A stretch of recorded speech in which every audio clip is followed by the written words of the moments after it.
Bienvenida a la audiencia de la 103.9, una nueva edición de Diálogos con Valor, que es el espacio de la Asociación Cristiana de Jóvenes en Radio Plural. ¿Qué les parece si compartimos la próxima media hora reflexionando juntos? La globalización, la tercera revolución industrial en marcha, con una tecnología abrumadora y creciente, y el individualismo produce en el mundo lo que has dado en llamarse incertidumbre radical. En esta lógica, el futuro no es percibido como una oportunidad, sino que se ha transformado en una amenaza para muchos. En generaciones pasadas, el futuro era visto con la expectativa de que nos iría mejor como sociedad y a nivel personal. Las nuevas generaciones no observan el futuro con la esperanza de una nueva oportunidad que ofrece la vida, de por sí efímera. No deja de entrañar cierto dramatismo esta realidad. El cortoplacismo ha ganado espacio. Ni qué decirlo en la Argentina. Es además perceptible la confusión de que frecuentemente se asiste al asimilar la eficiencia y la eficacia con la velocidad. Y esto sucede en el ámbito de las personas y también de las empresas. Se puede ser tremendamente eficiente y eficaz, con pasos lentos y seguros, y a la vez absolutamente ineficientes o ineficaces, corriendo a velocidades supersónicas, pero sin claridad ni objetivos precisos. Antaño, la concepción de empresa de los fundadores tenía como horizonte de extensión toda la vida. Trascendían a los originales creadores. Estos tenían una visión de largo aliento, es decir, una mirada estratégica, a lo mejor con menos instrumentos que ahora. ¿Suele suceder lo mismo hoy, en términos generales, es la pregunta? Las dudas abundan. Es cierto también que el mundo, producto de las sucesivas revoluciones industriales, los avances tecnológicos y la selva en que lo ha convertido la globalización, es mucho más complejo. Hay entablado una discusión en el mundo de los catedráticos en torno a las empresas productivas y las empresas extractivas. Estas últimas serían las que toman los recursos de las empresas productivas y no generan empleo ni tampoco aumentan por supuesto, la producción y sí generan mayor burocracia. De por sí, generalmente improductiva. Incluyen a la renta financiera en este mismo rango. La renta, dicen, lo que hace es transferir, pero no producir, aunque no necesariamente debiera ser siempre así. Stefano Samagni, que es un catedrático importante en economía política de la Universidad de Bolonia y consultor del Pontificio Consejo Justicia y Paz del Vaticano, aborda la importancia de las empresas inclusivas que van generando, bajo otra lógica, espacios más amplios que incorporen especialmente a los jóvenes. La responsabilidad social de las empresas es un tema siempre complejo. Depende de quiénes lo desarrollan en la práctica concreta y cómo lo hacen. En el programa de hoy contamos con la presencia de la gerente de responsabilidad social corporativa del Banco Galicia, una muy querida amiga profesional muy calificada y reconocida, y alguien que le agrega valor a esta difícil tarea en la que se encuentra ella como representante en el banco. Nos referimos a la licenciada Constanza Gorleri, a quien le decimos: hola Constancia, un gusto enorme tenerte después de varios años otra vez en Diálogos con Valor. ¿Cómo estás? Así es, muchas gracias por la invitación. Al contrario, cuando el mundo se debate en conflictos casi interminables que están mereciendo una especial atención y preocupación del Papa Francisco, a quien vos conocés muy bien, viene a la memoria la oración simple de San Francisco de Asís, ¿no? Precisamente esa que habla de, o se refiere a ser instrumento de paz y reemplazar el odio por el amor, la ofensa por el perdón y la desesperación por la esperanza. ¿Qué estamos haciendo para concretar esta utopía como sociedad? Qué pregunta difícil. Yo creo que somos una sociedad intrínsecamente solidaria y que le importa el prójimo. Tal vez un poco lo que viene a traer la perspectiva de la responsabilidad social empresaria es la visión corporativa de esa solidaridad y de ese ser parte de una Argentina y de una sociedad mejor. Y creo que a esa solidaridad y a esa preocupación por el otro de manera individual, sumada a la perspectiva empresarial, el aspecto tal vez a trabajar en esta situación, en este momento en particular, tiene que ver con la institucionalización y con el Estado como tercer partícipe necesario en esta mirada. Y creo que hoy vivimos una situación de bastante fragmentación y de falta de confianza entre nosotros, que hace que muchas de las buenas intenciones se queden en buenas intenciones y no alcancen los buenos resultados. Así todo, creo que es gracias a esa sociedad solidaria y comprometida y que mucho de las situaciones de mayor dificultad o mayor vulnerabilidad se sostienen de una tal vez tal vez con alfileres, pero cuánto más difícil sería esa situación o la complejidad en la que vivimos si eso no pasara, ¿no? Comparto. Vos decís qué pasaría si el Estado no fuera de alguna manera suplementado, complementado por instituciones de la sociedad civil, llámese de credos, llámese organizaciones sociales, llámese a veces hasta sindicatos que sostienen a población muy vulnerable. ¿Vos te referís absolutamente, me refiero a eso, y además también me refiero a que generan un capital social y a veces invisibilizado, pero que sostiene de alguna manera esta estructura tan débil y tan fragmentada. Sí. Los datos sobre pobreza en Argentina, que no disminuyen, por el contrario, parecieran que se está estancado y a veces con leve tendencia a subir. Esa pobreza casi estructural no la convierte en una amenaza para este proceso de integración, de desarrollo de la Argentina con inclusión, con equidad, como sostiene la realidad, como necesidad. Bueno, el primer punto que me parece que es valioso y esto que vos planteás en relación a si sube o si baja, es tener datos ciertos sobre los cuales trabajar. Por eso. El Barómetro de la Deuda Social de la Universidad Católica en ese sentido hace un muy buen trabajo y nos permite visibilizar aquello que hablábamos que tenía cierto aspecto de invisible. Uh-huh. ¿Qué es lo que muestra también esos resultados y ese alarmante crecimiento en términos de pobreza estructural? Muestra que las políticas de desarrollo o el mismo crecimiento del Producto Bruto en un país no necesariamente genera automáticamente un derrame hacia esas estructuras más difíciles. Absolutamente. Y que hay que abordar políticas y políticas direccionadas a esas poblaciones vulnerables.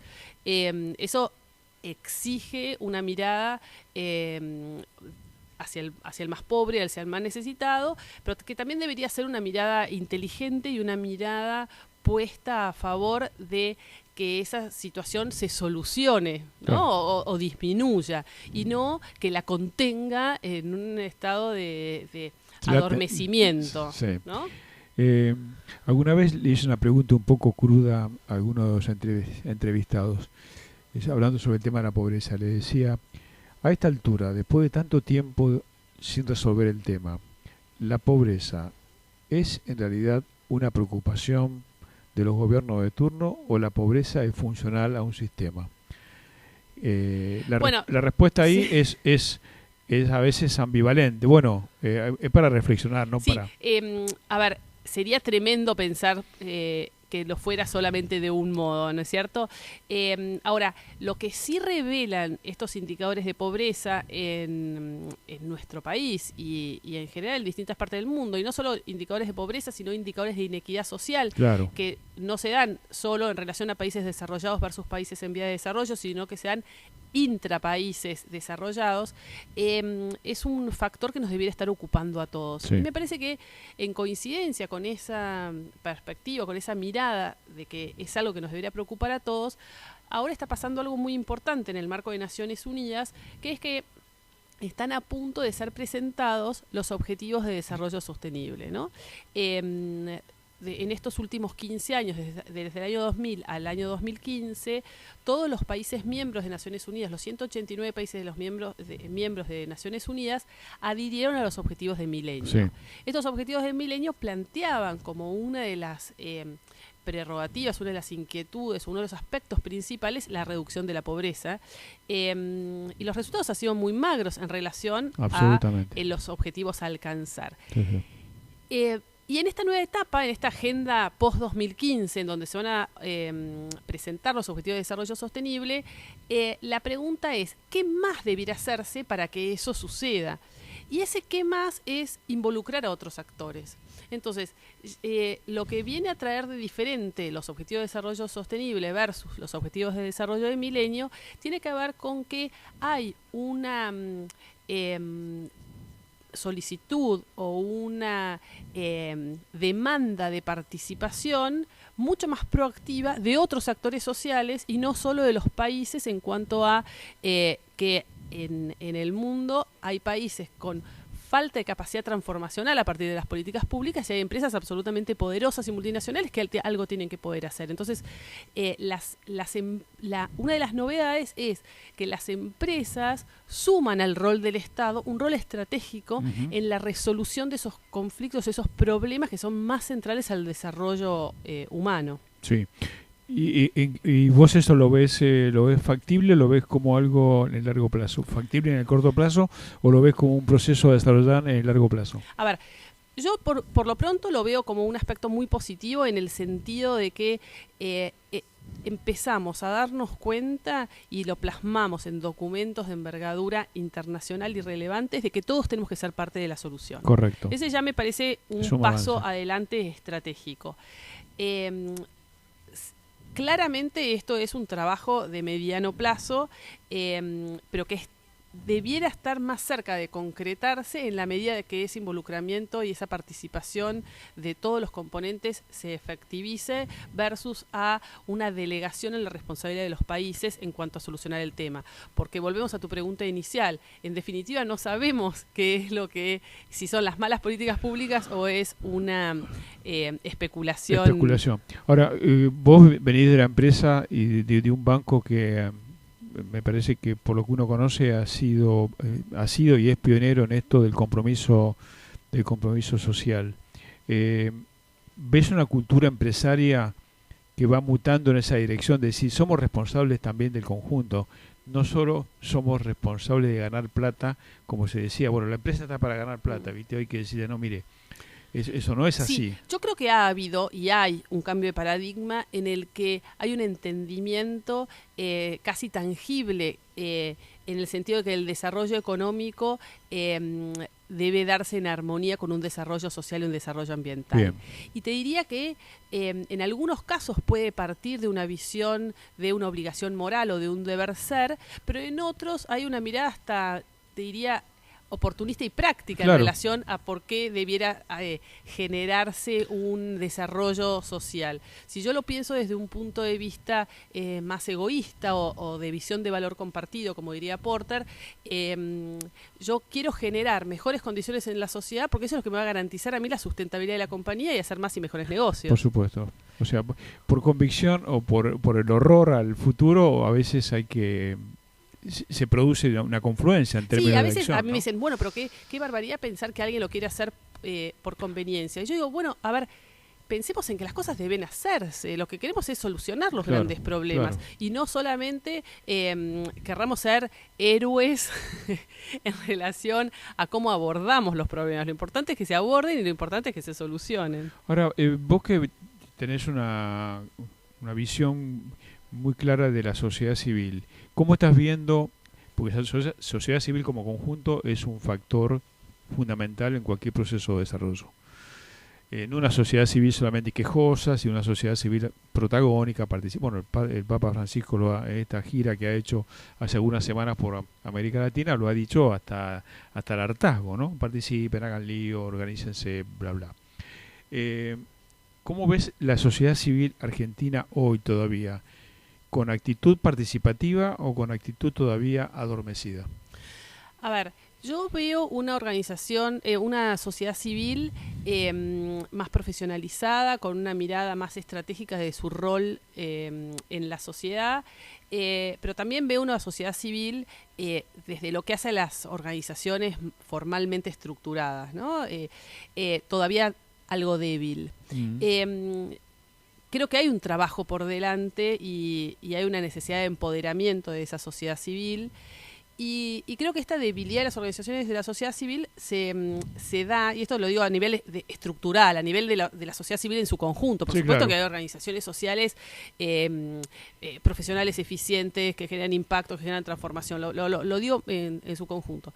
Creo que por un lado las organizaciones de la sociedad civil tienen un problema estructural de financiamiento.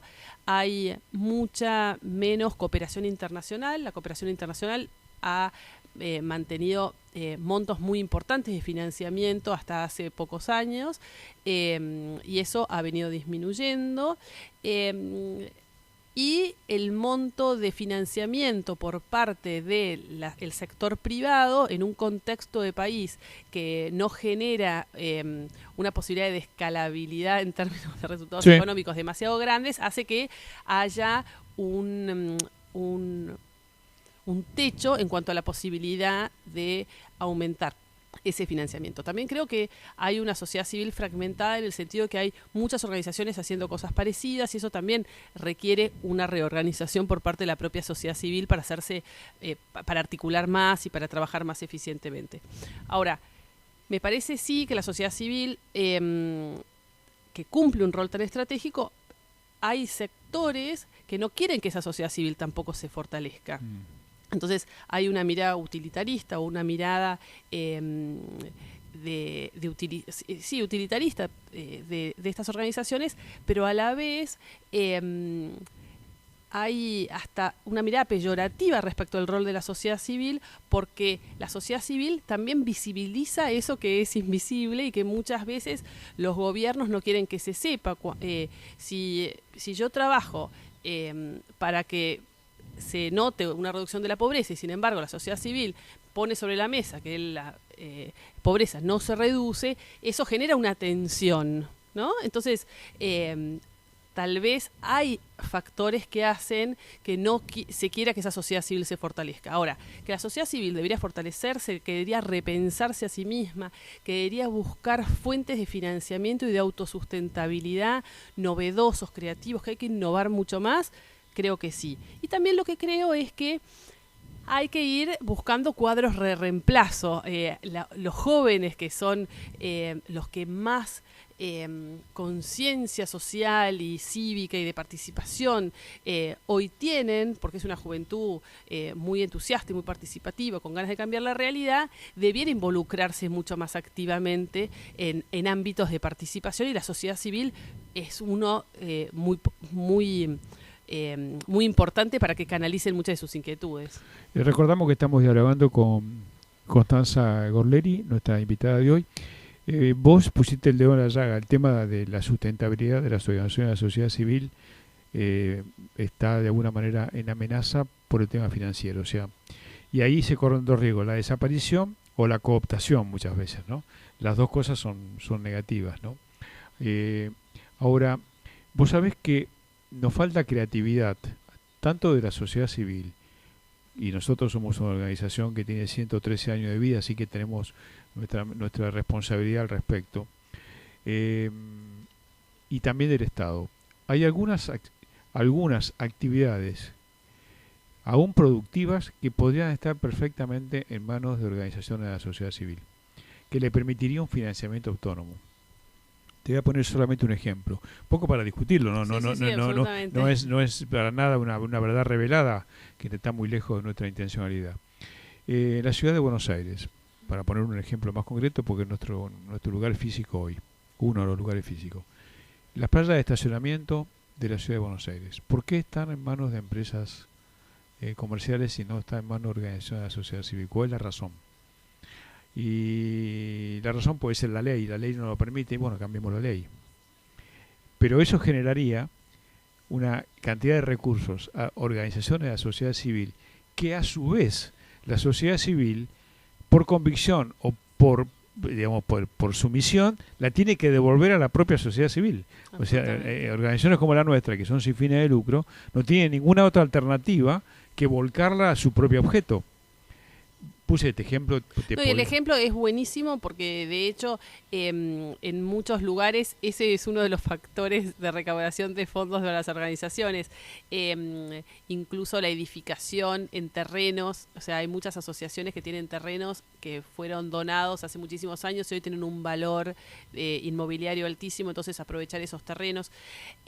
A ver, como veníamos diciendo, innovar y ser creativos es parte del desafío que hoy las organizaciones sociales tienen. Absolutamente. Y esa innovación y ese desafío tiene que estar puesto en términos de la autosustentabilidad, porque no solo los hace fuertes y iguales frente a los otros poderes en un sentido, sino porque les permite desarrollar más eficientemente los objetivos por los cuales fueron creados. Natural. Y además porque suele pasar que esos objetivos por los cuales fueron creados y a lo que se dedican con un montón de profesionalismo, no hay nadie que pueda reemplazarlos si dejara de hacerse por parte de las organizaciones sociales. Entonces, hay un circuito virtuoso en donde ser eficientes en términos de administración, ser eficientes en términos de recaudación de fondos, ser eficientes en términos de aplicación de esos fondos, genera un valor social enorme.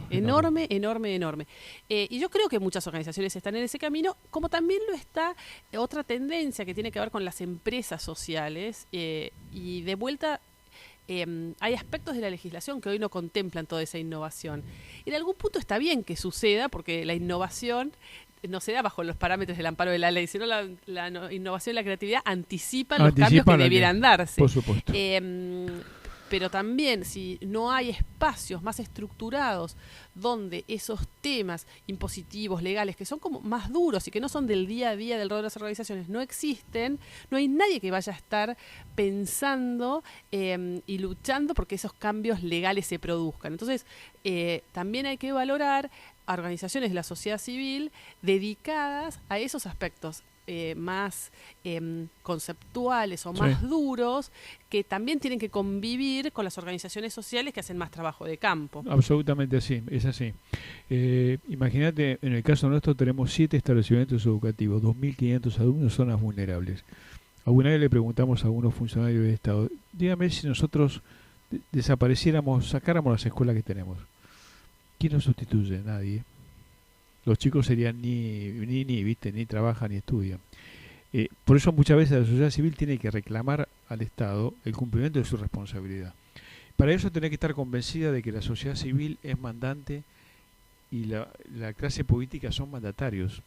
Esta es una discusión que hay que saldar de alguna manera. Hoy no está todavía totalmente saldada. Es que no va a estar saldada en la medida que no tengamos una sociedad civil mucho más fuerte y mucho más consolidada. Así es. Y entonces, creo que tenemos que trabajar y apoyar por la institucionalización de la sociedad civil, y desde nuestro sombrero de sociedad civil y miembros de la sociedad civil tenemos un rol que es insustituible. Absoluto.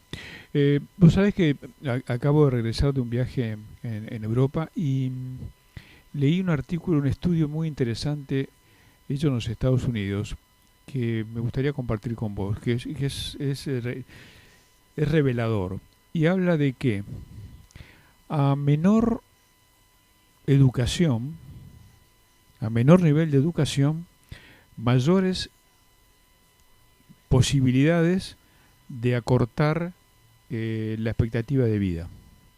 1. Mayor nivel de educación es una lucha frontal contra la pobreza y a favor de la apertura de oportunidades. Pero me llamó la atención esto de que menor educación tiene que ver con la vida en su conjunto. Esto yo no lo había escuchado hasta ahora con tanta... Y hay un estudio hecho en universidades importantes de los Estados Unidos.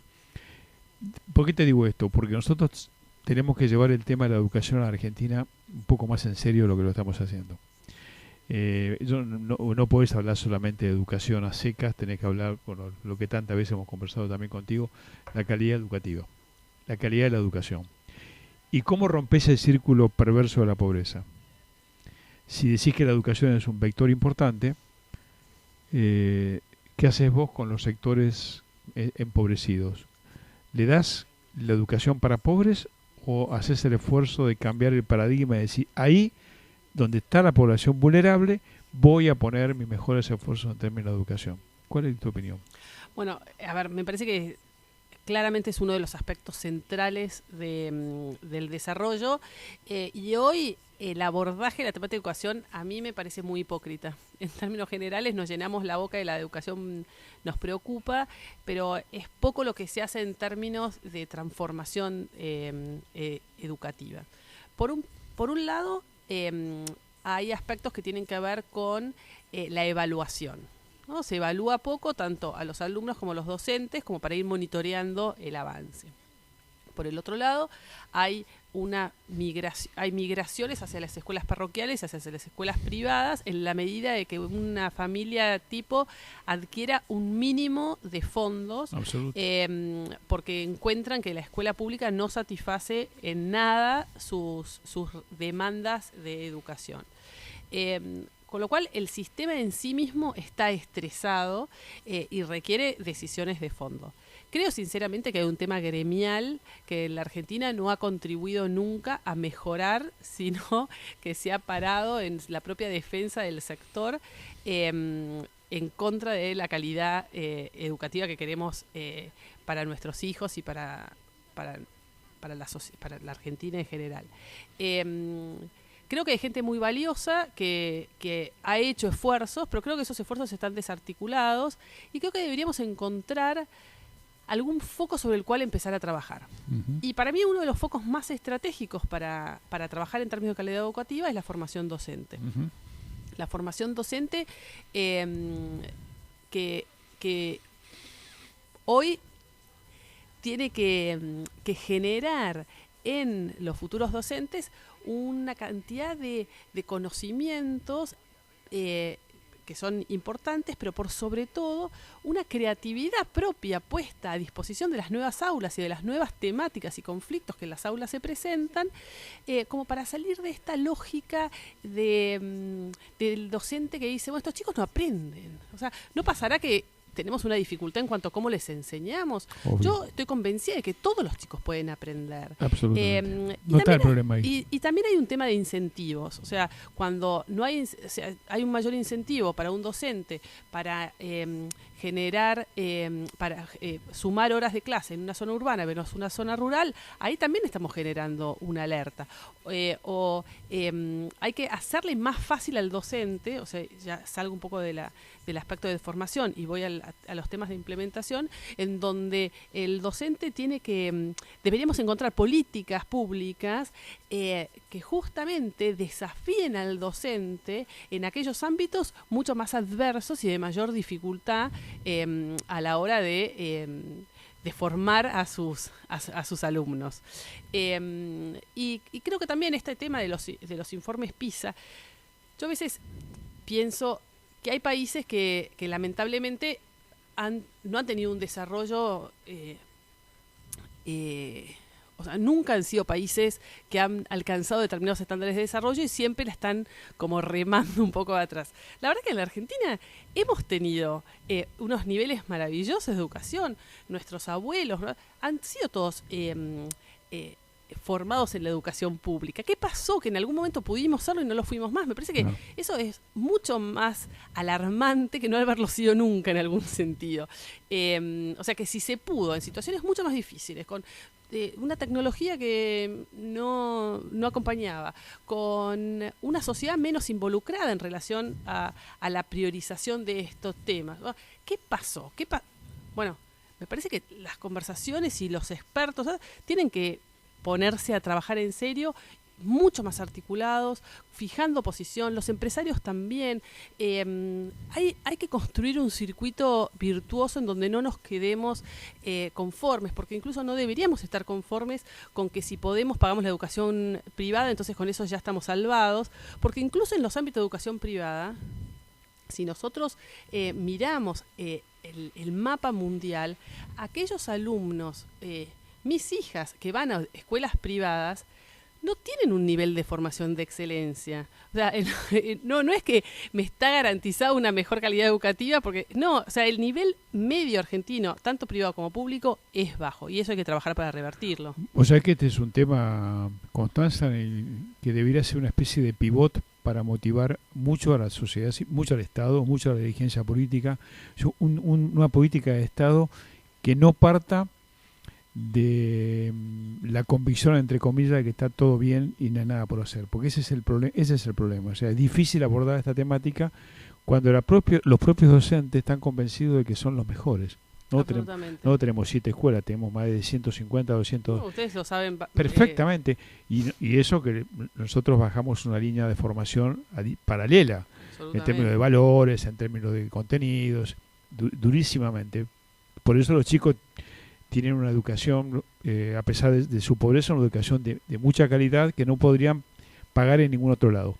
Pero esto requiere una lucha más integral, no es aislada, no es que lo hace 4, 5, 10 instituciones, tiene que ser como una política de Estado. Es un tema vital.